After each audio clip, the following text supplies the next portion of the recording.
ನಾರಾಯಣಂ ನಮಸ್ಕೃತ್ಯ ನರಂ ಚೈವ ನರೋತ್ತಮಂ ದೇವೀಂ ಸರಸ್ವತೀಂ ವ್ಯಾಸಂ ತತೋ ಜಯಮುದೀರಯೇ. ಓಂ ಶಾಂತಿ ಶಾಂತಿ ಶಾಂತಿ. ಪರಮ ಪೂಜ್ಯ ಪ್ರಾತಸ್ಮರಣೀಯರಾದ ಶಿವಾನಂದ ಸಿದ್ಧಾರ್ಥ ಯತೀಶ್ವರರ ಡಿದಾವರೆಗಳಲ್ಲಿ ಅನಂತ ಕೋಟಿ ದೀರ್ಘದಂಡ ನಮಸ್ಕಾರಗಳನ್ನು ಸಮರ್ಪಿಸಿ, ಪರಮ ಪೂಜ್ಯ ಪ್ರಾತಸ್ಮರಣೀಯರಾದ ಶ್ರೋತ್ರಿಯ ಬ್ರಹ್ಮನಿಷ್ಠರಾದ ಪೂರ್ಣಾನಂದ ಯತಿವರನ್ನ ರಡಿದಾವರೆಗಳಲ್ಲಿ ದಂಡವರ್ತಿ ನಮಸ್ಕಾರಗಳನ್ನು ಸಮರ್ಪಿಸಿ, ಪರಮ ಪೂಜ್ಯ ಪ್ರಾತಸ್ಮರಣೀಯರಾದ ಶ್ರೋತ್ರಿಯ ಬ್ರಹ್ಮನಿಷ್ಠರಾದ ಶಾಂತಿ ಬ್ರಹ್ಮರಣಿಸಿ ಪ್ರಖ್ಯಾತರಾಗಿರುವ ಸದ್ಗುರುದೇವರ ಡಿದಾವರೆಗಳಲ್ಲಿ ಶತಕೋಟಿ ದೀರ್ಘದಂಡ ನಮಸ್ಕಾರಗಳನ್ನು ಸಮರ್ಪಿಸಿ, ಪರಮ ಪೂಜ್ಯ ಪ್ರಾತಸ್ಮರಣೀಯರಾದ ಶ್ರೋತ್ರಿಯ ಬ್ರಹ್ಮನಿಷ್ಠರಾದ ಮುಮುಕ್ಷ ಚಿಂತಕರಾಗಿರುವ ಗೀತಾಚಾರ್ಯರಾದ ಶ್ರೀಕೃಷ್ಣ ಪರಮಾತ್ಮನ ಡಿದಾವರೆಗಳಲ್ಲಿ ಅನಂತ ದೀರ್ಘದಂಡ ನಮಸ್ಕಾರಗಳನ್ನು ಸಮರ್ಪಿಸಿ, ಪರಮ ಪೂಜ್ಯ ಪ್ರಾತಸ್ಮರಣೀಯರಾದ ಶ್ರೋತ್ರಿಯ ಬ್ರಹ್ಮನಿಷ್ಠರಾದ ಬಸವಾದಿ ಪ್ರಮತರ ಡಿದಾವರೆಗಳಲ್ಲಿ ಸಂತ ಮಹಂತರ ಡಿದಾವರೆಗಳಲ್ಲಿ ತಮ್ಮೆಲ್ಲರಲ್ಲಿ ಅನಂತ ಭಕ್ತಿ ಪ್ರಣಾಮಗಳನ್ನು ಸಮರ್ಪಿಸಿ, ಶಿವಸ್ವರೂಪಗಳೇ ತಮ್ಮೆಲ್ಲರಿಗೂ ಶರಣಾರ್ಥಿಗಳು. ಪರಮಾತ್ಮ ಅರ್ಜುನ ನಿಮಿತ್ತ ಮಾಡಿಕೊಂಡು ನಮ್ಮೆಲ್ಲರಿಗೆ ತನ್ನ ಉಪದೇಶಾಮೃತವನ್ನ ಗೀತಾಮೃತೇಶವನ್ನ ಮಾಡ್ತಾ ಬಂದ. ಪರಮಾತ್ಮನನ್ನ ಕುರಿತು ಪ್ರಶ್ನೆಯನ್ನ ಮಾಡಿದ. ಅರ್ಜುನ ಪ್ರಶ್ನೆ ಮಾಡ್ತಾನ, ಏನ್ ಮಾಡಿದ? ಹೇ ಪರಮಾತ್ಮ, ತಂದೆ ತಾಯಿಗಳನ್ನ ಭಿಕ್ಷುಕರಂತೆ ಹೊರದಬ್ತಾನ, ಗಂಡತಿಯ ತವರಿನ ಕೊಲೆಯಾಳು ಬಂದರು ಪ್ರೀತಿಯಿಂದ ಉಪಚಾರ ಮಾಡ್ತಾನ, ಇದಕ್ಕೆ ಕಾರಣ ಏನು? ಸಂತೋಷ ಬಂಧು ಪ್ರೇಮಿಗಳ ಮೇಲೆ ವ್ಯಾಖ್ಯಾನ ನೀಡಬಲ್ಲ ಜಾನಮಗ ತಿಳಿದು ಗಂಡತಿಯ ಮಾತಿಗೆ ಕಿವಿಗೊಟ್ಟು ಅಣ್ಣ ತಮ್ಮರೊಂದಿಗೆ ಜಗಳಾಡ್ತಾನಲ್ಲ, ಯಾಕೆ? ಹೆಂಡತಿಯ ತವರ ಹೊಲೆ ಆಳ ಬಂದ್ರ ಅವರಿಗೆ ಪ್ರೀತಿಯಿಂದ ಉಪಚಾರ ಮಾಡ್ತಾನ, ಕಾರಣ ಏನು?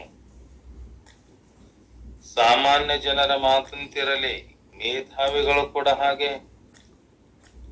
ಯಾಚನೆ, ಸಂಗ್ರಹ, ಅಧಿಕಾರದಾಹ, ಅನೀತಿಗಳ ಮೇಲೆ ತಾಸು ಪ್ರವಚನ ಮಾಡುವ ಗ್ರಂಥ ರಚಿಸುವ ಜನರು ತುತ್ತು ಅನ್ನಕ್ಕಾಗಿ ಕೈ ಒಡ್ಡುತ್ತಾರಲ್ಲ, ಯಾಕೆ? ಕಾಸಿಗಾಗಿ ಬಾಯಿ ಬಿಡುತ್ತಾರಲ್ಲ, ಅನ್ಯಾಯ ಮಾರ್ಗದಿಂದಾದರೂ ಕೂಡ ಸರಿಯೇ ಹೇರಳವಾಗಿ ಧನ ಸಂಗ್ರಹಿಸ್ತಾರಲ್ಲ, ಯಾಕೆ? ಅಧಿಕಾರಕ್ಕಾಗಿ ಪರದಾಡ್ತಾರಲ್ಲ, ತಿಳಿಯುತ್ತಿದ್ದರೂ ಅವರು ಹೀಗೇಕೆ ಜೀವಿಸುತ್ತಾರೆ? ಅದೊಂದಿಷ್ಟು ನನಗೆ ಹೇಳು ಪರಮಾತ್ಮ. ಅರ್ಜುನ ಪರಮಾತ್ಮನನ್ನ ಕುರಿತು ಕೇಳ್ತಾನೆ. ಇನ್ನೊಬ್ಬರನ್ನ ಕೀಳು ದೃಷ್ಟಿಯಿಂದ ಕಾಣ್ತಾನಲ್ಲ, ಅದು ಯಾಕೆ? ಆತ್ಮ ಪ್ರಶಂಸೆಗೆ ಕಿವಿಗೊಡುವುದು, ಪರಧನ ಪರಸ್ತ್ರೀಯರ ಮೇಲೆ ಕಣ್ಣು ಹಾಯಿಸುವುದು, ಇದು ಯಾಕೆ?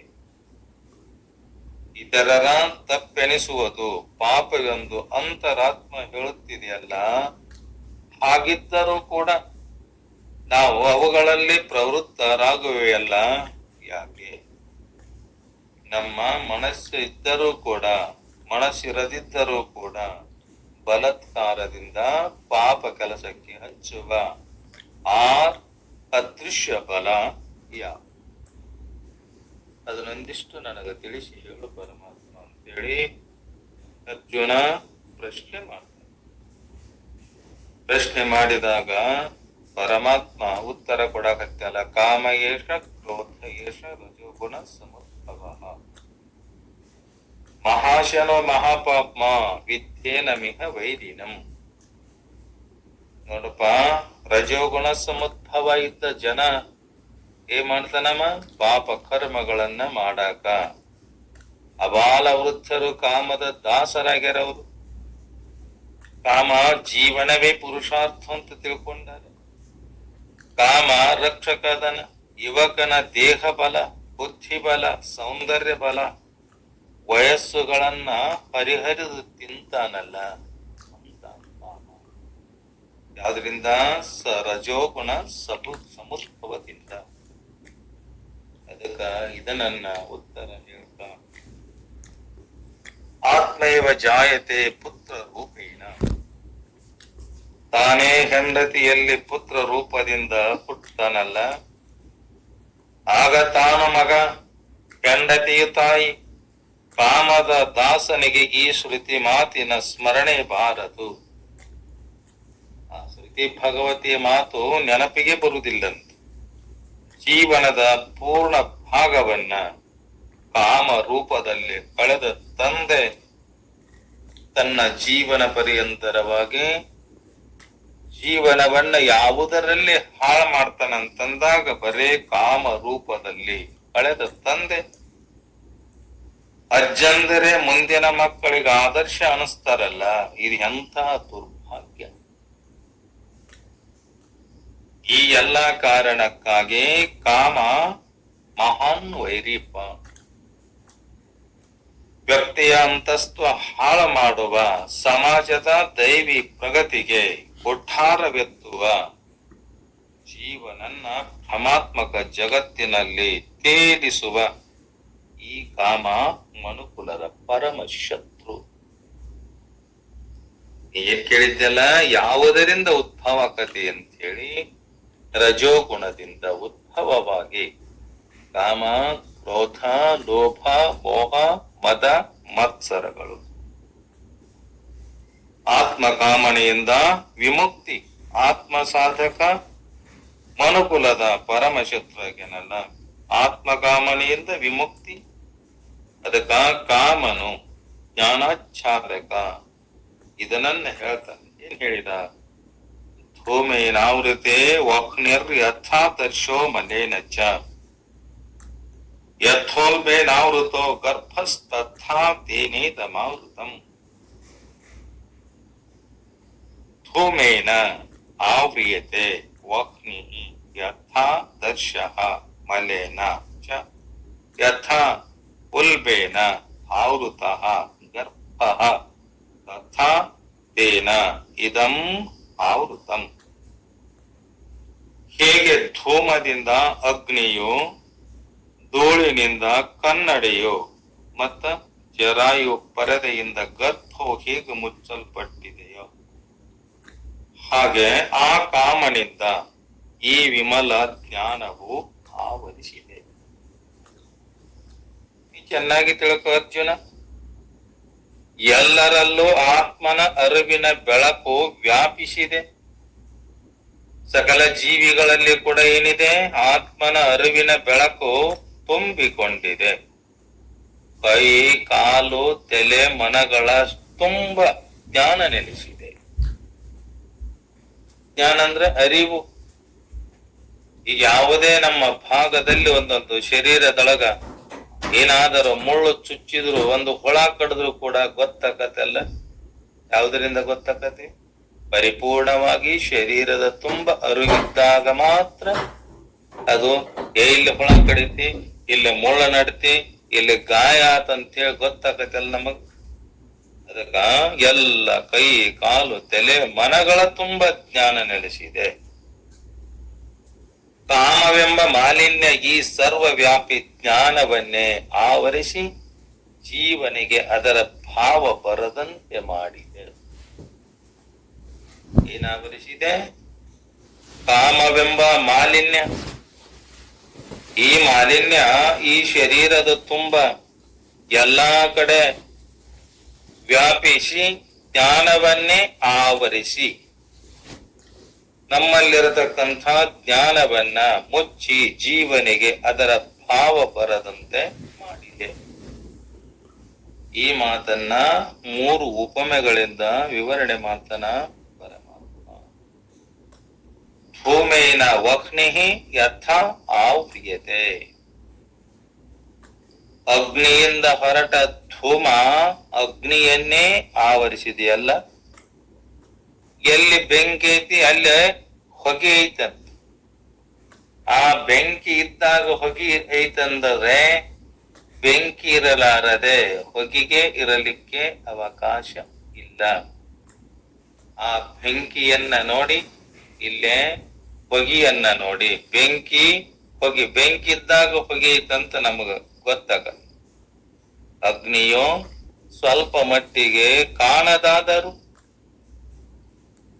ಎಲ್ಲೋ ದೂರದಿಂದ ನೋಡ್ಯಾನ. ಉರಿ ಹಚ್ಚಾರ ಯಾವುದೇ ಒಂದು ಹಲಸಿಗೆ ಆಗಲಿ ಕಸಕ್ಕಾಗ್ಲಿ ಹಚ್ಚಿದಾಗ ಹೊಗೆ ಬರ್ತದ ನೋಡೋದು. ಹೊಗೆ ಬೆಂಕಿ ಇದ್ದಾಗ ಹೊಗೆ ಕಂಡಿತಲ್ಲದೆ ಬೆಂಕಿ ಇರಲಾರದ ಹೊಗೆ ಕಾಣುವುದಿಲ್ಲ ಅಂತ ಸ್ವಲ್ಪ ಮಟ್ಟಿಗೆ ಕಾಣದಾದರೂ, ಬೆಂಕಿ ಕಾಣದೇ ಇದ್ದರೂ ಕೂಡ ಅಗ್ನಿಯ ಉಷ್ಣತೆಯ ಮಾತ್ರ ಪ್ರಖರವಾಗಿ ಹೊರಹೊಮ್ಮತದಲ್ಲ. ಅದರ ಕಾವಿನಲ್ಲಿ ಅಡಿಗೆ ಮಾಡ್ತೇವೆ ನಾವು. ಈಗ ನಮ್ಮ ತಾಯಿಯಂದಿರು ಕೂಡ ಮನೆಯಲ್ಲಿ ಅಡಿಗೆ ಮಾಡುವಾಗ ಒಲೆಯಲ್ಲಿ ಬೆಂಕಿ ಹೆಚ್ಚಿದಾಗ ಕಟ್ಟಿಗೆಗಳನ್ನ ಹಾಕಿ ಅದಕ್ಕ ಬೆಂಕಿ ಹೆಚ್ಚಿದಾಗ ಅದರಿಂದ ಹೊಗೆ ಬರ್ತದಲ್ಲ, ಅದರಂತೆ ಅದರ ಕಾವಿನಲ್ಲಿ ನಾವೇನ್ ಮಾಡ್ತೇವೆ, ನಾವು ತಿನ್ನಲಿಕ್ಕೆ ಅಡಿಗೆಯನ್ನ ಮಾಡ್ಕೊಂತೇವಲ್ಲ, ಧೂಮದ ಧೂಸರದಲ್ಲಿ ಕಣ್ಣೀರನ್ನ ಸುರಿಸುತ್ತೇವೆ. ಮನೆಯಲ್ಲಿ ಆ ಅಗ್ನಿ ಆ ಹೊಗೆ ಮನೆ ತುಂಬ ಆದಾಗ ಅಡಿಗೆಯನ್ನ ಮಾಡಾಗಂತಿರ್ತಾರ. ಬರ ಏನ್ ಹಸಿ ಕಟ್ಟಿಗೆ ತಂದಾನ, ಅಡಿಗೆ ಮಾಡಂತ ಹೇಳ್ತಾನ, ನನ್ನ ಏನಾಗ್ಯಾವ ಕಣ್ಣು ಹೋಗ್ಯಾವ ಅಂತೇಳಿ ಕಣ್ಣೀರು ಸುರಿಸ್ತಿರ್ತಾರೆ. ಯಾಕ ಒಲೆಯಲ್ಲಿ ಹಸಿಗೆ ಕಟ್ಟಿಗೆ ಮತ್ತು ಒಣ ಕಟ್ಟಿಗೆಯನ್ನ ಕೊಟ್ಟು ಉರಿ ಹಚ್ಚಿದಾಗ ಅದ್ರೊಳಗೆ ಏನ್ ಬರ್ತೈತಿ, ಹೊಗಿನ ಬರ್ತೈತಲ್ಲ. ಅದು ಹೊಗೆ ಹೋಗಾಕ ಅದಕ್ಕ ಜೀರ್ಗಂಡಿ ಅಥವಾ ಹರನಾಳಿಕೆ ಗತೆ ಆ ಒಲೆದ ಹೊಗಿ ಪೈಪ್ ಇತ್ತು ಸರಿಯಾಗಿ ಹೋಗತಿ. ಇಲ್ಲಿಕಂದ್ರ ಮನೆ ತುಂಬಾ ಮಾಡಿ ಯಾರು ಅಡಿಗೆ ಮಾಡ್ತಿರ್ತಾರಲ್ಲ ಅವ್ರ ಕಣ್ಣಿಗೆ ಬಡಿದು ಬಡಿದು ಬಡಿದು ಕಣ್ಣೊಳಗ ನೀರು ಬರ್ತಾವಲ್ಲ. ಅದೇ ರೀತಿ ಬಹು ಜೀವರ ಅಂತರಂಗಸ್ಥ ಚಿದಗ್ನಿ, ಅಲ್ಲಿಂದಲೇ ಎದ್ದ ಕಾಮ ಧೂಮ್ರದಿಂದ ಆವರಿಸಲ್ಪಟ್ಟಿದಂತೆ ಕಾಮದುರಿಯಿಂದ ಕಣ್ಣೀರಿಡ್ತಾರಂತ. ಅಂದ್ರ ಆ ವರ್ಗದ ಜನರು ತಿಳಿವುಳ್ಳ ಕಾಮುಕರು ತಿಳಿವಿನಿಂದ ಪ್ರೇರಿತರಾಗಿ ಪ್ರವಚನಕ್ಕೆ ಬರುತ್ತಾರಂತೆ. 1 ತಾಸು ಮುಗಿದು ಮರುಕ್ಷಣ ಮನೆಗೆ ಧಾವಿಸಿ 108 ವ್ಯವಹಾರ ತಡುಕುಗಳಲ್ಲಿ ಬಿದ್ದು ಚಿಂತಿಸುತ್ತಾರೆ. ಯಾರೋ ವ್ಯವಹಾರವನ್ನ ಮಾಡತಕ್ಕಂಥ ಅವರ ಪ್ರಾಪಂಚಿಕ ಶೋಕ ನಿಲ್ಲುವುದಿಲ್ಲ. ಅವರು ಎಲ್ಲಿ ತೊಡಗ್ಯಾರಂತಂದ್ರ ಸಂಸಾರದಲ್ಲಿ ತೊಡಗಿ ವ್ಯವಹಾರ ಜೀವನ ಪರ್ಯಂತರವಾಗಿ ಅದರಲ್ಲಿ ಕಾಲ ಕಳೆತಕ್ಕಂಥ ಅಂತವರಿಗೆ ಆ ಪ್ರಾಪಂಚಿಕ ಶೋಕ ನಿಲ್ಲುವುದಿಲ್ಲ. ಪಾರಮಾರ್ಥಿಕ ಒಲವು ತಪ್ಪದು. ಅಳು ನಗು ಪ್ರಪಂಚದ ಪರಮಾರ್ಥ ಎರಡನ್ನ ಹೊಂದಿಸ್ತಾರ. ಯಾರು ಆ ಲೌಕಿಕದಲ್ಲಿ ಜೀವನ ಮಾಡತಕ್ಕಂಥ ಜೀವಿಗಳು.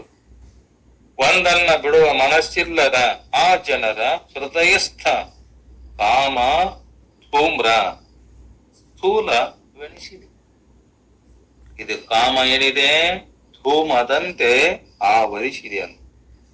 ಆದರ್ಶ ಮಲೇನ ಆವ್ರಿಯತೆ, ಕನ್ನಡಿಯು ಧೂಳಿನಿಂದ ಆವೃತ ಆಗೈತಲ್ಲ, ಆಗ ಪ್ರತಿಬಿಂಬವು ಕಾಣದು. ಕನ್ನಡಿಗೆ ಧೂಳಾಗಲಿ ಆ ಹೊಗೆ ಧೂಮ ಬಡೆದು ಏನಾಗಿದೆ ಅಂದ್ರ ಕರೆ ಹಂಚಗೆತ. ಅದು ಸ್ವಚ್ಛವಾದ ಕನ್ನಡಿ ಆ ಮಸಿಯಿಂದ ಹೊಗೆ ಬಡೆದು ಏನಾಗಿದೆ, ಅದು ಕರ್ರಗಾಗಿದೆ. ಗ್ಲಾಸ್ ಕಾಣೋಲ್ದ ಅದು, ಯಾಕ?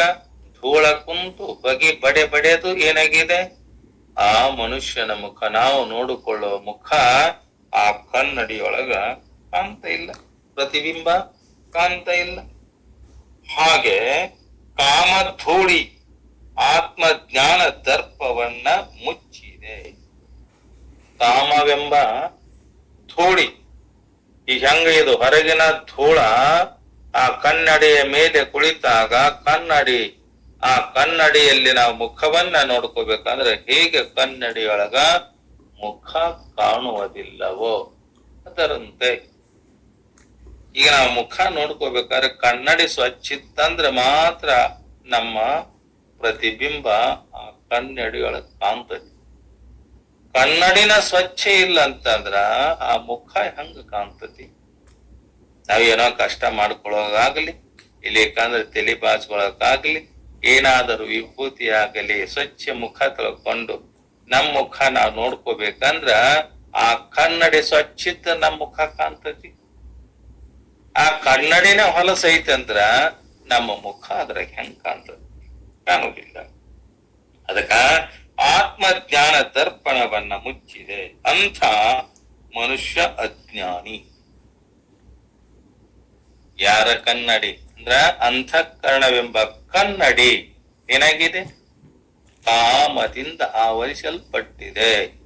ಹೇಗೆ ಕನ್ನಡಿ ಆ ಧೂಳಿನಿಂದ ಕಾಣದಂತೆ ಆಗೈತಲ್ಲ ಮುಖ, ನಮ್ಮ ಈ ಅಂತಃಕರಣವೆಂಬ ಕನ್ನಡಿ ಏನಾಗಿದೆ? ಅದು ಕೂಡ ಕಾಮವೆಂಬ ಧೂಳಿನಿಂದ ಮುಚ್ಚಿದೆ. ಅವನಿಗೇನ್ ಅನ್ಬೇಕು? ಅಜ್ಞಾನಿ ಅನ್ನಬೇಕು. ಅವನಲ್ಲಿ ಆತ್ಮನತ್ತ ಒಲವಿಲ್ಲ, ಅವನಿಗೇನಿಲ್ಲ, ಅಂತಃಕರಣವೆಂಬ ಕನ್ನಡಿ ಹೊಲಸಾಗೈತಲ್ಲ, ತನ್ನ ಆತ್ಮದ ಸ್ವರೂಪವನ್ನ ತಿಳಿಯಬೇಕೆಂಬ ಇಚ್ಛೆ ಅವನಿಗಿಲ್ಲ. ಯಾರಿಗೆ? ಕಾಮದ ಇಚ್ಛೆ ಇದ್ದಂತ ಪುರುಷನಿಗೆ. ಸ್ವಲ್ಪ ಪ್ರಯತ್ನ ಮಾಡಿದರೆ ಅವನು ಕೂಡ ಭಜನ, ಕೀರ್ತನ, ಪೂಜಾದಿಗಳಲ್ಲಿ ತೊಡಗುತ್ತಾನ. ಕರೆ ಕಾಲಾಂತರದಲ್ಲಿ ಶ್ರುತ ವಚನಗಳನ್ನ ತಿಳಿದುಕೊಳ್ತಾನ, ಆತ್ಮಾನಂದವನ್ನ ಅನುಭವಿಸ್ತಾನೆ. ತನ್ನ ನಿಜವಾದ ಆನಂದದ ಅನುಭೂತಿಯನ್ನ ಅವನು ಕೂಡ ಶ್ರವಣ ಮನನ ಮಾಡ್ತಾ ಜೀವನದಲ್ಲಿ ಅಲ್ಲಿ ಕೂಡ ಆತ್ಮ ಆನಂದವನ್ನು ಅವನು ಅನುಭವಿಸ್ತಾನೆ. ಆ ಧೂಮಕ್ಕಿಂತ ಈ ಧೂಳಿ ಝಾಡಿಸುವುದು ಕಷ್ಟ. ಕನ್ನಡಿಯ ಮೇಲಿರತಕ್ಕಂಥ ಧೂಳ ಹೊಗೆ ಬಡೆದಿದ್ದನ್ನ ಜಾಡಿಸಿ ಕನ್ನಡಿಯಲ್ಲಿ ನಮ್ಮ ಮುಖವನ್ನ ನೋಡಬಹುದು ಖರೆ. ಆದ್ರ ಅಂತಃಕರಣದಲ್ಲಿ ಕಾಮವೆಂಬ ಧೂಳಿದೆಯಲ್ಲ, ಆ ಧೂಳವನ್ನ ಜಾಡಿಸುವುದು ಬಹಳ ಕಷ್ಟ. ಗಾಳಿ ಹಾಕಿದರೆ ಧೂಮ ಹೋದೀತು, ಆದರೆ ಕಾಮವೆಂಬ ಅಂತಃಕರಣದೊಳಗ ಈ ಧೂಳು ಐತಲ್ಲ, ಇದು ಹೋಗುವುದಿಲ್ಲ. ಕನ್ನಡಿಗೆ ಧೂಳಿಯಾದಾಗ, ಗಾಳಿಗೆ ಇಟ್ಟಾಗ, ಏನಾದರೂ ಸ್ವಚ್ಛವಾಗಿ ಸ್ವಚ್ಛ ಬಟ್ಟೆಯಿಂದಾಗಲಿ ಸಾಬೂನ ಪುಡಿ ಹಚ್ಚಿ ಒರೆಸಿದಾಗ ಸ್ವಚ್ಛ ಆಗಬಹುದು. ಖರೆ ಈ ಅಂತಃಕರಣ ಸ್ವಚ್ಛ ಆಗುವುದು ಕಷ್ಟ. ಇದು ಸ್ವಚ್ಛ ಆಗ್ಬೇಕಾದ್ರೆ ನಾವೇನ್ ಮಾಡ್ಬೇಕು? ಪರಮಾತ್ಮನ ಚಿಂತನೆ, ಸತ್ಸಂಗ, ಸತ್ಪುರುಷರ ಸಂಘ, ಅವರ ವಚನಾಮೃತ, ಸದ್ಗುರುನಾಥರು ಹೇಳಿದ ವಚನಗಳು, ವೇದಗಳ ಹೇಳಿದ ವಚನಗಳು ಸದಾ ನಾವು ಅವನಿಗೆ ಕೇಳ್ತಾ ಇದ್ದೀವಿ ಅಂದ್ರ ಅದೇನಾಗತಿ? ಅಂತಃಕರಣವೆಂಬ ಕನ್ನಡಿ ಅವಾಗ ಸ್ವಚ್ಛಕದಂತ. ಇಲ್ಲಿಕಂದ್ರ ಸ್ವಚ್ಛ ಆಗುದಿಲ್ಲ. ಎಷ್ಟೋ ಶತಕೋಟಿ ಜನ್ಮಗಳನ್ನ ಸತ್ತು ಹುಟ್ಟಿ ಬಂದರೂ ಕೂಡ ನಮ್ಮ ಅಂತಃಕರಣವೆಂಬ ಕನ್ನಡಿ ಸ್ವಚ್ಛ ಆಗುದಿಲ್ಲ. ಅದಕ್ಕ ತಿಕ್ಕಿರ್ತಲ್ಲದೆ ಧೂಳಿ ಹಾರದು. ಅದರಿಂದ ಇಲ್ಲಿರುವ ಕಾಮ ಧೂಳಿ ಸ್ಥೂಲತರ. ಇದು ಅಂತಃಕರಣಕ್ಕಿನ ಕಾಮವೆಂಬ ಧೂಳಿ ಮುಚ್ಚಿಕೊಂಡಿದೆಯಲ್ಲ, ಹತ್ತಿಕೊಂಡಿದೆಯಲ್ಲ, ಇದು ಸ್ಥೂಲತರ. ಯಥೋಲ್ಬೇನ್ ಆವೃತ ಗರ್ಭ. ಗರ್ಭ ಅಂದ್ರ ಪಿಂಡ, ಅವಯವಗಳು ಮೂರ್ತಗೊಂಡ ಗರ್ಭಸ್ಥ ಈ ದೇಹ. ಅದನ್ನ ಏನಂತ ಕರೆದಾರ? ಜರಾಯು. ಇದಕ್ಕೂ ಕೂಡ ಸ್ಥೂಲ ದೇಹಕ್ಕೂ ಕೂಡ ತಾಯಿಯ ಗರ್ಭದಲ್ಲಿದ್ದಾಗ ಇದಕ್ಕ ಜರಾಯು ಚೀಲ ಐತಂತ ಒಳಗ. ಆ ಜರಾಯುಜ ಕೋಶನ ಮೇಲೆ ಹೇಗೆ ಪರದೆಯಾಗಿ ತಾಯಿಯ ಗರ್ಭದಲ್ಲಿ ಇದ್ದಾಗ ಮಲಮೂತ್ರದಲ್ಲಿ ಹುಳಕ ಗಡಿತದಲ್ಲಿ ದುಃಖವನ್ನ ಅನುಭವಿಸುವಂತ ನಾವೆಲ್ಲರೂ ಅಂತ ಜರಾಯು ಇದಕ್ಕೇನಾಗಿದೆ? ಪರದೆ ಮುಚ್ಚಿದೆ. ಹಂಗ ಈ ದೇಹವನ್ನ ಆತ್ಮ ಸ್ವರೂಪವನ್ನ ಅನ್ನಮಯ, ಪ್ರಾಣಮಯ, ಮನೋಮಯ, ವಿಜ್ಞಾನಮಯ, ಆನಂದಮಯ ಕೋಶ ಹೇಗೆ ಮುಚ್ಚವಲ್ಲ ಆತ್ಮನಿಗೆ, ಅದರಂತೆ ಈ ದೇಹವನ್ನು ಕೂಡ ತಾಯಿಯ ಗರ್ಭದಲ್ಲಿದ್ದಾಗ ಆ ಜರಾಯು ಪರದೆ ಮಾಡಿದೆ. ಒಳಗಿನ ಪಿಂಡದ ಅವಯವಗಳು ಎಷ್ಟು ಕಾಣವು, ಅದು ಮುಚ್ಚಿದಾಗ ಒಳಗಿನ ಅವಯವ ಏನೇನು ಕಾಣುವುದಿಲ್ಲ. ನಮ್ಮ ಕೈ, ಕಾಲು, ಬೆರಳುಗಳು ಯಾವ ಕಾಣುವುದಿಲ್ಲ. ಹಾಗೆ ಕೆಲವರ ಜ್ಞಾನ ಪಿಂಡವು ಕಾಮ ಪರದೆಯಿಂದ ಪೂರ್ತಿ ಮುಚ್ಚಿ ಹೋಗಿದೆ. ಅರ್ಜುನ, ನೀ ಇದನ್ನ ಚೆನ್ನಾಗಿ ತಿಳ್ಕೊ. ಒಬ್ಬೊಬ್ರದ್ದು ಏನಾಗೈತಂದ್ರ ಕಾಮವೆಂಬ ಪರದೆಯಿಂದ ಪೂರ್ತಿ ಮುಚ್ಚಿ ಹೋಗ್ಯದಂತ ಇಡೇ ತಮ್ಮ ಜೀವನ. ಅವರೇನದಾರ? ಜಡರದಾರ. ಅವರು ತಂದು ತನಗ್ ಗೊತ್ತಿಲ್ಲ, ಅನ್ಯರ್ದು ಕೂಡ ಗೊತ್ತಿಲ್ಲ. ಯಾರಿಗೆ? ಜಡ ವಸ್ತುವಿಗೆ. ಈಗ ಜಡ ಐತಂದಾಗ ತಂದು ನಾ ಹೆಂಗದೇನ ಅನ್ನೋದು ಗೊತ್ತಿಲ್ಲ. ಅದಕ್ಕ ಅನ್ಯರು ಕೂಡ ಹೆಂಗದರ ಅನ್ನೋದು ಕೂಡ ಆ ಜಡ ವಸ್ತುವಿಗೆ ಗೊತ್ತಿಲ್ಲ. ಅದರಂತೆ ಇವರು ಕೂಡ ಏನದಾರ? ಜಡ ಅದಾರ. ಆತ್ಮವಿದ್ಯಾ ಶ್ರವಣ ಅವರಿಗೆ ಹಿಡಿಸದು. ತಮ್ಮ ನಿಜವಾದ ಆತ್ಮದ ಸ್ವರೂಪವನ್ನ ಕೇಳ್ರಿ ಅಂದ್ರೂ ಕೂಡ ಅವ್ರಿಗೇನಾಗುದಿಲ್ಲ, ಅದು ರುಚಿಕರ ಆಗುದಿಲ್ಲ. ಯಾರಿಗೆ? ಯಾರು ಜಡರದಾರ, ಯಾವರು ಕಾಲ ನೇಮಿಯೊಳಗ ಕಾಲ ಕಾಮಿಯಾರಾಗ್ಯಾರಲ್ಲ ಅಂತ ಪುರುಷರಿಗೆ. ಸಂತರು ಶರಣರಂದ್ರ ಅವರಿಗೆ ದ್ವೇಷ. ಯಾರ ಕಾಮ ಕೇಲೆಯಲ್ಲಿ, ದುಷ್ಟ ಚಟಗಳಲ್ಲಿ, ಕೆಟ್ಟ ದುಶ್ಚರಣ ಮಾಡ್ತಾ ಎಲ್ಲಾ ಬೇರೆ ಬೇರೆ ರೀತಿಯಾಗಿ ಅದುವೇ ಶ್ರೇಷ್ಠ ಅಂತ ತಿಳ್ಕೊಂಡಾರಲ್ಲ ಅವರಿಗೆ ದ್ವೇಷ. ನೋಡಪ್ಪ, ನಿನ್ನ ನಿಜವಾದ ಸ್ವರೂಪವನ್ನ ತಿಳ್ಕೋ.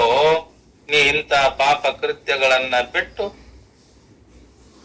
ಶರಣರ, ಸಂತರ, ಶಿವಯೋಗಿಗಳ ಸಂಘ ಮಾಡು ಅಂದ್ರ ಅವ್ರಿಗೆ ಏನಾಗತ್ತಂದ್ರ ದ್ವೇಷ ಉತ್ಪತ್ತಿ ಆಗತ್ತೆ. ಅದಕ್ಕ ಕಾಮ ಎಲ್ಲಿದೆಯಲ್ಲ ಅಲ್ಲಿ ದ್ವೇಷ ಇದೆ. ಅರ್ಜುನ, ನೀನು ತಿಳ್ಕೊ, ಅವರನ್ನ ಯಾವ ರೀತಿಯಿಂದಲೂ ಪರಿವರ್ತಿಸಲು ಬರುವುದಿಲ್ಲ. ಪರಮಾತ್ಮ ಹೇಳಕತ್ತಾನ, ಯಾರು ರಜೋತ್ಗುಣ ಭೂತರಾಗ್ಯಾರಲ್ಲ ಇವರು, ಆ ಕಾಮ ಕ್ರೋಧದಲ್ಲಿ ತಲ್ಲೀನರಾಗ್ಯಾರಲ್ಲ, ಯಾವ ರೀತಿಯಿಂದಲೂ ಕೂಡ ಅಂತ ಕಾಮುಕರನ್ನ ಪರಿವರ್ತನೆ ಮಾಡಲಿಕ್ಕೆ ಎಷ್ಟೋ ಜನ್ಮ ಬಂದರೂ ಕೂಡ ಆಗುದಿಲ್ಲ. ಅವರಲ್ಲಿರುವ ಕಾಮ ಪಿಪಾಸೆ ಸ್ಥೂಲತಮೆಯಾಗಿದೆಯಲ್ಲ, ದರ್ಪಣದ ಧೂಳು ಒರೆಸುವುದು ಹಗುರು ಕರೆ. ಇಂಥ ಕಾಮುಕರ ಅಂತಃಕರಣವನ್ನ ಸ್ವಚ್ಛ ಮಾಡುವುದು ಬಹಳ ಕಠಿಣಪ್ಪ. ಈ ಪರದೆ ಹರಿಯುವುದು ಬಹಳ ಕಷ್ಟ ಇದೆಯಪ್ಪ. ಅದಕ್ಕ ನೀನ್ ತಿಳ್ಕೊಂಡು ವಿಚಾರ ಮಾಡ. ಅವಾಗ ಭಗವಂತಂತಾನ, ಕುಂತಿ ಪುತ್ರ, ಕಾಮ ಸಾಮಾನ್ಯನಲ್ಲೋ ಯಪ್ಪ. ಅದು 3 ವಿಧದಲ್ಲಿ ರೂಪ ತಾಳಿ ಜೀವರ ಹೃದಯ ಗುಹೆಯನ್ನ ಮುಸುಕಿದೆ. ಅದು ಕಾಮ. ಆತ್ಮನನ್ನ ಅರಿಯ ಬಯಸುವ ಅಂದ್ರ ಆತ್ಮ ಸ್ವರೂಪವನ್ನ ತಿಳಿಯಬೇಕೆಂತ ಬಯಸುವ ನೀನು ಕಾಮನನ್ನ ವೈರಿ ಎಂದು ಭಾವಿಸು. ರಜೋಗುಣದಿಂದ ಉದ್ಭವವಾಗಿರುವ ಈ ಕಾಮ ನಿನಗೆ ಏನಂತ ತಿಳ್ಕೊ? ವೈರಿ ಅಂತ ನೀ ತಿಳ್ಕೊ. ಕಾಮದ ವಿವರಣೆ ಇದೇನಾಗಿದೆ ಅಂದ್ರ ಅಂದ್ರ ಜೀವನ ಪರ್ಯಂತರವಾಗಿ ಎಲ್ಲರಿಗೂ ಕಷ್ಟವನ್ನ ಕೊಡ್ತದಪ್ಪ. ಅದಕ್ಕೆ ನೀನು ವಿಚಾರ ಮಾಡಿ ನಿನ್ನ ಜೀವನ ಪರ್ಯಂತರವಾಗಿ ನೀನು ಆತ್ಮದ ಸ್ವರೂಪವನ್ನ ತಿಳಿಯಬೇಕಾಗಿತ್ತಂದ್ರ ಏನ್ ಮಾಡು, ಈ ರಜೋಗುಣದಿಂದ ಹುಟ್ಟಿರುವ ಈ ಕಾಮವನ್ನ ನೀನು ತಿಳ್ಕೋ, ವೈರಿ ಅಂತ ತಿಳ್ಕೊ. ಅಂತ ವೈರಿಯಾದ ಕಾಮ ಎಲ್ಲರನ್ನ ಯಾವ ರೀತಿಯಿಂದ ಕಾಣ್ತದ ಗೊತ್ತಿಲ್ಲ. ಅದಕ್ಕೆ ನೀನು ಚೆನ್ನಾಗಿ ತಿಳ್ಕೊರಪ್ಪ. ಯಾವ ರೀತಿ ಹೊಗೆಯಿಂದ ಅಗ್ನಿ ಮತ್ತೆ ಕೊಳೆಯಿಂದ ಕನ್ನಡಿಯು ಮುಚ್ಚಲ್ಪಟ್ಟಿರುವುದೋ, ಯಾವ ರೀತಿ ಜರಾಯುಜು ಎಂಬ ಪೊರೆಯಿಂದ ಗರ್ಭವು ಮುಚ್ಚಲ್ಪಟ್ಟಿರುವುದೋ, ಅದೇ ರೀತಿ ಈ ಕಾಮದಿಂದ ಜ್ಞಾನವು ಮುಚ್ಚಲ್ಪಟ್ಟಿದೆ. ಏನ್ ಕೇಳಿದಿ? ಜ್ಞಾನ ಹಂಗ ಮುಚ್ಚಿದೆ ಹೇ ಪರಮಾತ್ಮ ಅಂದೆಲ್ಲ, ಈ ತೆರನಾಗಿ ಮುಚ್ಚಿದೆ ನೋಡಪ್ಪ. ಇಲ್ಲಿ ಕೊಟ್ಟಿರುವ ಉಪಮಾನಗಳು ಬಹಳ ಸೊಗಸಾಗವಂತ. ಒಂದು ಸಾತ್ವಿಕ ಗುಣವನ್ನ ಅವಲಂಬಿಸಿದರೆ, ಎರಡನೆಯದ್ದು ರಜೋಗುಣ ಪ್ರವೃತ್ತಿಯವನಿಗೆ ಒಪ್ತದಂತೆ, ಮತ್ತ ಮೂರನೆಯದು ತಮೋಗುಣದವನಿಗೆ ತಕ್ಕುದಿಲ್ಲ. ಯಾಕ ಒಪ್ಪುದಿಲ್ಲ? ಯಾರು? ತಮೋಗುಣಿ. ಜ್ಞಾನ ಸಹಜವಾಗಿ ಪ್ರತಿಯೊಂದು ಜೀವದಲ್ಲಿಯೂ ಕೂಡ ಇದೆ. ಆ ಜ್ಞಾನ ಸಕಲ ಜೀವಿಗಳಲ್ಲಿ, ಕಾಗಿಯಲ್ಲಿಲ್ಲವೇ, ಪಕ್ಷಿಗಳಲ್ಲಿಲ್ಲವೇ, ಕ್ರೂರ ಪ್ರಾಣಿಗಳಲ್ಲಿಲ್ಲವೇ, ಎಲ್ಲಾ ಪ್ರಾಣಿಗಳಲ್ಲಿ ಕೂಡ ಇರುವಂತದ್ದಾಗಿದೆ. ಯಾವುದು? ಜ್ಞಾನ. ಹಸಿವಾದರೆ ತಿನ್ನಬೇಕನ್ನುವ ಜ್ಞಾನ ಇಲ್ಲವೇ? ಪಕ್ಷಿಗಳಿಗೆ ಇಲ್ಲವೇ? ಪಶುಗಳಿಗೂ ಕೂಡ ಇಲ್ಲವೇ? ಈ ಮನುಷ್ಯನಿಗೂ ಕೂಡ ಇಲ್ಲವೇ? ಎಲ್ಲರಿಗೂ ಕೂಡ ಆ ಜ್ಞಾನ ಐತಿ ಕರೆ. ಅದಕ್ಕೆ ಆ ಜ್ಞಾನ ಏನಾಗೈತೆ? ಕಾಮದಿಂದ ಮುಚ್ಚಿದೆ.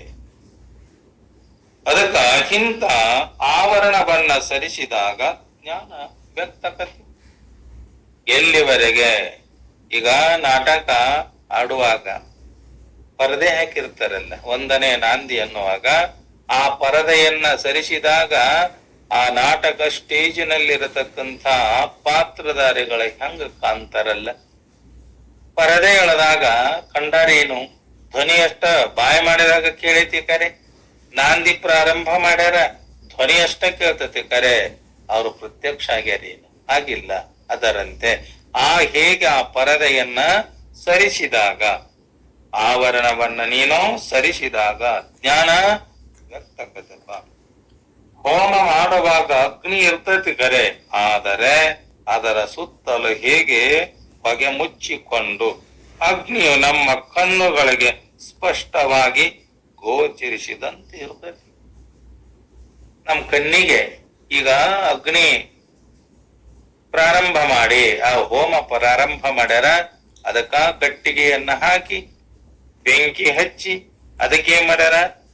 ತುಪ್ಪದ ಅನ್ನ ಹಾಕ್ಯಾರ, ಹವಿಷ್ಯನ್ನ ಹಾಕ್ಯಾರ. ತರವಾಗಿ ವನಸ್ಪತಿ ಔಷಧವನ್ನು ಕೂಡ ಅದಕ್ಕೆ ಹಾಕ್ಯಾರ. ಹಾಕಿದಾಗ ಕೂಡ ಅದು ಧೂಮ ಹೊಗೆ ಎದ್ದು ಕೂಡ ಅಲ್ಲಿರತಕ್ಕಂಥ ಎಲ್ಲಾ ಸಾಮಾನುಗಳು ಸ್ಪಷ್ಟವಾಗಿ ನಮ್ಮ ಕಣ್ಣಿಗೆ ಕಾಣ್ತವೇನು? ಕಾಣುವುದಿಲ್ಲ. ಅದರಂತೆ ಆ ಹೊಗೆಯನ್ನ ನಿವಾರಿಸುವುದು ಅಷ್ಟೇನು ಕಷ್ಟ ಅಲ್ಲದ ಕೆಲಸ ಅಲ್ಲ ಕರೆ. ಕಿಡಿಕಿ ಬಾಗಿಲುಗಳನ್ನ ತೆಗೆದರೆ ಮತ್ತ ಗಾಳಿಯನ್ನ ಬೀಸಿದರೆ ಆ ಹೊಗೆಯನ್ನ ದೂರವಾಗಿಸಿ ನಾವು ಅಗ್ನಿಯನ್ನ ಕಾಣಲು ಸಾಧ್ಯ ಇದೆ. ಹೊಸ ಮನೆ ಕಟ್ಟೇವೀಗ, ಆ ಹೊಸ ಮನೆ ಪ್ರವೇಶ ಮಾಡ್ಬೇಕಂತ ಹೇಳಿ ಏನ್ ಮಾಡೇವಿ? ಬಲ್ಲವರ ಕಡೆ, ಪಂಡಿತರ ಕಡೆ, ಆಚಾರ್ಯರ ಕಡೆ ನಾವು ಹೋಮ ಹವನ ಪೂಜೆ ಮಾಡಿಸಿವಲ್ಲ. ಆ ಅಗ್ನಿ ಹಾಕಿ ಕುಂಡಲವನ್ನ ಹಾಕಿಕೊಂಡು ಕಟ್ಟಿಗೆಗಳು ನಾನಾ ತರ ವೇದ ಘೋಷಗಳನ್ನ ಮಾಡ್ತಾ ಅವ್ರ ಏನ್ ಮಾಡ್ತಾರ? ಬೆಂಕಿ ಹಚ್ಚಿ ಅದಕ್ಕ ತುಪ್ಪ ಸುರಿತಿರ್ತಾರ, ತುಪ್ಪದ ಅನ್ನವನ್ನ ಹಾಕ್ತಿರ್ತಾರ, ಹವಿಸ್ಸನ್ನ ಹಾಕ್ತಿರ್ತಾರ. ಹಾಕಿದರೂ ಕೂಡ ಹೊಗೆ ಬರ್ತದಲ್ಲ ಅದ್ರೊಳಗ. ಅದನ್ನ ನಮ್ಮ ಮನೆಯಲ್ಲಿರುವ ಕಿಟಕಿಗಳನ್ನ ಕುಲ್ಲ ಮಾಡಿ ಯಾವುದೇ ಇದರಿಂದ ಹೊಗೆಯನ್ನ ಹೊರಗ ಹಾಕಬಹುದು. ಕರೆ ಕಾಮವೆಂಬ ಹೊಗೆ ಅದನ್ನ ಮುಸುಕಿಕೊಂಡಿರುವಾಗ ಜ್ಞಾನವನ್ನ ಕಾಣಲು ಸಾಧ್ಯ ಇಲ್ಲವ. ಹೇಗೆ ನಾವು ಮನೆಯಾಗ ಯಜ್ಞಯಾಗ ಮಾಡುವಾಗ ಹೊಗೆಯಿಂದ ಹೋಗಿ ಕಾಣಬಹುದು ಕರೆ, ಈ ಕಾಮವೆಂಬ ಇದೇನು ಮುಸುಕಾಗೈತಲ್ಲ ಆ ಜ್ಞಾನವನ್ನ ಕಾಣಲು ಸಾಧ್ಯ ಇಲ್ಲ. ಕಾಮವೆಂಬ ಹೊಗೆಯನ್ನ ಹೋಗಲ ಹಾಡಿಸಿದಾಗ ಮುಂಚೆ ಕಾಣದೆ ಇದ್ದ ಅಗ್ನಿ ಅಂದ್ರ ಜ್ಞಾನ ನಮಗೆ ಕಾಣುತ್ತದೆ. ನೀನು ಯಾವುದರಿಂದ ಆಕದಂತ ಕೇಳಿದ್ದಲ್ಲ, ಹಿಂಗ ಆಕತ್ ನೋಡು. ಅದಕ್ಕ ಒಂದು ಕನ್ನಡಿಯ ಉದಾಹರಣೆಯನ್ನ ತೆಗೆದುಕೊಂಡ್ರ ಆ ಕನ್ನಡಿಯನ್ನ ಕಸ, ಕಲ್ಮಶ ಮತ್ತು ಧೂಳಗಳು ಮುಸುಗಿಕೊಂಡಿರುವಾಗ ಅದರಲ್ಲಿ ನಾವು ಏನನ್ನು ಸಹ ಕಾಣಲು ಸಾಧ್ಯ ಇಲ್ಲ. ಯಾವುದರಲ್ಲಿ? ಆ ಕನ್ನಡಿಯಲ್ಲಿ. ನಾವು ಆ ಕನ್ನಡಿಯಲ್ಲಿ ಏನಾದರೂ ಕಾಣಬೇಕಾತಂದ್ರ ಆ ಫಲಸಿದ್ಧ ಕಾಣುವುದಿಲ್ಲ. ಇದು ಶ್ರಮವನ್ನ ಅಪೇಕ್ಷೆ ಮಾಡ್ತದಲ್ಲ. ಒಂದು ಸ್ವಚ್ಛವಾದ ಹತ್ತಿಯ ಬಟ್ಟೆಯನ್ನು ತೆಗೆದುಕೊಂಡು ಆ ಕನ್ನಡಿಯನ್ನ ನಿರ್ಮಲಗೊಳಿಸಿ, ಆ ಕನ್ನಡಿಯನ್ನ ನಾವು ಸ್ವಚ್ಛವಾಗಿ ಒರೆಸಿದೀವಿ ಅಂದ್ರ ಆ ಬಟ್ಟೆಯನ್ನ ನೀರಿನಲ್ಲಿ ಅದ್ದಿ ಕನ್ನಡಿಯನ್ನ ಒರೆಸಿದೀವಿ ಅಂದ್ರ ಮೊದಲನೇ ಉದಾಹರಣೆಯಲ್ಲಿ ಹೊಗೆಯನ್ನ ಹೋಗಲಾಡಿಸ್ತದಲ್ಲ, ಅಷ್ಟೇನು ಅದು ಕಷ್ಟಕರವಾದ ಕೆಲಸ ಅಲ್ಲ. ಎರಡನೇ ಉಪಮಾನದೊಳಗೆ ಏನ್ ಮಾಡಿದ್ರು? ಕನ್ನಡಿಯನ್ನ ಸ್ವಚ್ಛಗೊಳಿಸಿ ಜ್ಞಾನವನ್ನ ಕಾಣಲು ಸ್ವಲ್ಪ ಶ್ರಮ ಬೇಕಾಗತ್ತಲ್ಲ. ಇದೇನಿದೆ? ಇದು ರಜೋಗುಣ ಪ್ರವೃತ್ತಿಯವನ ಕೆಲಸ. ಯಾರು ರಜೋಗುಣಕ್ಕೆ ಒಳಗಾಗ್ಯಾನ, ತಮೋ ಗುಣಕ್ಕೆ ಒಳಗಾಗ್ಯಾನ, ಅವನ ಕೆಲಸ. ಮೂರನೇ ಉಪಮಾನ ತಮೋ ಗುಣದವನಿಗೆ ತಕ್ಕದ್ದು ತಾಯಿಯ ಹೊಟ್ಟೆಯಲ್ಲಿರುವ ಭ್ರೂಣವು ಜರಾವಿಜಯ ಎಂಬ ಪೊರೆಯಿಂದ ಮುಚ್ಚಿದೆಯಲ್ಲ, ಹಾಗಿದ್ದಲ್ಲೇ ಆ ಭ್ರೂಣವು ಬೆಳೆಯಲು ಸಾಧ್ಯವೇ ಇಲ್ಲ. ಆ ತಾಯಿ ಗರ್ಭದಲ್ಲಿ ಮೊದಲೇ ಬೆಳೆದಾಗ ದೊಡ್ಡದಾತಂದ್ರ ಅದೇ ಜರಾಚೀಲ ಇತ್ತಂದ್ರ ಆ ಕೂಸು ಮತ್ತು ಬೆಳೆಯಲಿಕ್ಕೆ ಆಗುದಿಲ್ಲ. ಅದರಂತೆ ಅದು ಹೊರಗೆ ಬರಲು ನಾವು 9 ತಿಂಗಳು ಕಾಯ್ಬೇಕಲ್ಲ. ನಾವೆಲ್ಲರೂ ಕೂಡ ಎಲ್ಲಿದ್ದೇವೆ? ಪ್ರಪ್ರಥಮದಲ್ಲಿ ತಂದೆಯ ಹೊಟ್ಟೆಯೊಳಗ 3 ತಿಂಗಳದೇವಂತ ನಾವೆಲ್ಲ. ತಂದೆಯ ಹೊಟ್ಟೆಯಿಂದ ತಾಯಿಯ ಹೊಟ್ಟೆಗೆ ಬರ್ಬೇಕಾತಂದ್ರ ಅಲ್ಲಿ ಎಷ್ಟು ದಿನ ಅದೇವಿ? 9 ತಿಂಗಳದೇವು ಎಲ್ಲರೂ. ಅಲ್ಲಿ 9 ತಿಂಗಳ ಉಳ್ಕೊಂಡು ನಂತರ ಹೊರಗೆ ಬರಲು ಬಹು ಪ್ರಯಾಸ ಪಡಬೇಕಲ್ಲ. ತಾಯಿ ಗರ್ಭದಲ್ಲಿದ್ದಾಗ ದುಃಖವನ್ನು ಅನುಭವಿಸಿ ಈ ಭೂಮಿಗೆ ಬರಬೇಕಾದ್ರೆ ಅಷ್ಟು ಸರಳ ಬಂದೇವಿ. ಎಲ್ಲರೂ ದುಃಖವನ್ನು ಅನುಭವಿಸಿ ಬಂದೇವಲ್ಲ, ಅದಕ್ಕ ಪ್ರಸವೇದನೆ ಅಂತ ಹೇಳ್ತಾರಲ್ಲ. ಈ ರೀತಿ 9 ತಿಂಗಳ ನಂತರ ಪ್ರಯಾಸದಿಂದ ಹೊರಬಂದ ಮೇಲೆ ಜ್ಞಾನವನ್ನು ನಾವು ನೋಡಲು ಸಾಧ್ಯ ಐತಿ. ಅಲ್ಲೇ ತಾಯಿ ಗರ್ಭದೊಳಗಿದ್ದಾಗ ಮಾಡಕ್ ಸಾಧ್ಯ ಐತೇನು? ಇಲ್ಲ. ಅದಕ್ಕ ಸತ್ವ, ರಜ ಮತ್ತು ತಮಸ್ಸುಗಳನ್ನ ಮೀರಿ ಹೋದರೆ ನಾವೇನಾಗಬಹುದು? ಆ ಜ್ಞಾನವನ್ನ ಕಾಣಬಹುದು. ಇಲ್ಲೇ ಸತ್ವಗುಣ, ರಜೋಗುಣ, ತಮೋ ಗುಣಗಳದವಲ್ಲ. ಸತ್ವಗುಣದಿಂದ ಆ ಜ್ಞಾನವನ್ನ ಕಾಣಬಹುದು. ರಜೋಗುಣ ಮತ್ತು ತಮೋ ಗುಣದಿಂದ ಜ್ಞಾನವನ್ನ ಕಾಣಲಿಕ್ಕೆ ಆಗುದಿಲ್ಲ. ಅದಕ್ಕ ಕಾಮದಿಂದ ಇದಂ ಅಂದ್ರ ಜ್ಞಾನವು ಮುಚ್ಚಲ್ಪಟ್ಟಿದೆ ಅನ್ನೋದನ್ನ ಶ್ರೀಕೃಷ್ಣ ಪರಮಾತ್ಮ ಏನ್ ಮಾಡಿದ? ಸ್ಪಷ್ಟವಾಗಿ ಹೇಳ್ಯಾನ. ಅದಕ್ಕೆ ನಮ್ಮ ಜೀವನದೊಳಗ ನಾವು ಏನನ್ನ ಅನ್ನೋದನ್ನ ಸ್ಪಷ್ಟವಾಗಿ ತಿಳ್ಕೊಂಡು ಯಾವುದರಿಂದ ಇದು ಬಂದಿದೆ, ನಮ್ಮ ಜೀವನದ ಗತಿ ಹಿಂಗ್ಯಾಕಾಗ್ಯದಂತ ನಾವು ವಿಚಾರ ಮಾಡಿ ಜೀವನವನ್ನ ಮಾಡಿದ್ದಾದರೆ ಈ ಜನ್ಮದಿಂದ ನಾವೇನಾಗಕ್ ಬರ್ತತಿ? ತಡೆಯಕ್ಕಾಗಕ್ ಬರ್ತತಿ. ನಮ್ಮ ನಿಜವಾದ ಜ್ಞಾನವನ್ನ ಕೂಡ ತಿಳಿಯಾಕತಿ. ಇಲ್ಲಿಕಂದ್ರ ಬರೇ ಇದರಲ್ಲಿ ಬಿದ್ದು ಒದ್ದಾಡಿ ಅನುಭವಿಸಲಾರದ ದುಃಖಗಳನ್ನ ಅನುಭವಿಸಿ, ಪಡೆಯಲಾರದ ಕಷ್ಟಗಳನ್ನ ಅನುಭವಿಸಿ ಜೀವನ ಪರ್ಯಂತರವಾಗಿ ಆ ದುಃಖವನ್ನ ಅನುಭವಿಸ್ಬೇಕಾಗತ್ ನೋಡಪ್ಪ ನೀನು. ಅದಕ್ಕ ಇಂತ ಕಾಮನನ್ನ ನೀನೇನ್ ಮಾಡ್ಬೇಕು? ಗೆಲ್ಬೇಕಪ್ಪ. ಆವೃತಂ ಜ್ಞಾನಮೇತೇನ ಜ್ಞಾನಿನೋ ನಿತ್ಯ ವೈರಿಣ ಕಾಮ ರೂಪೇಣ ಕೌಂತೆಯ ದುಷ್ಟೋರೇನ ನಲಿನ ಚ. ಆವೃತಂ ಜ್ಞಾನಂ ಏತೇನ ಜ್ಞಾನಿನಃ ನಿತ್ಯ ವೈರಿಣ ಕಾಮ ರೂಪೇಣ ಕೌಂತೆಯ ದುಷ್ಪುರೇಣ ಅನಲೇನ ಚ. ಈ ಮಾತನ್ನ ಮತ್ತ ಹೇಳಾಕತ್ತಿದಾನ. ಅನಂತರ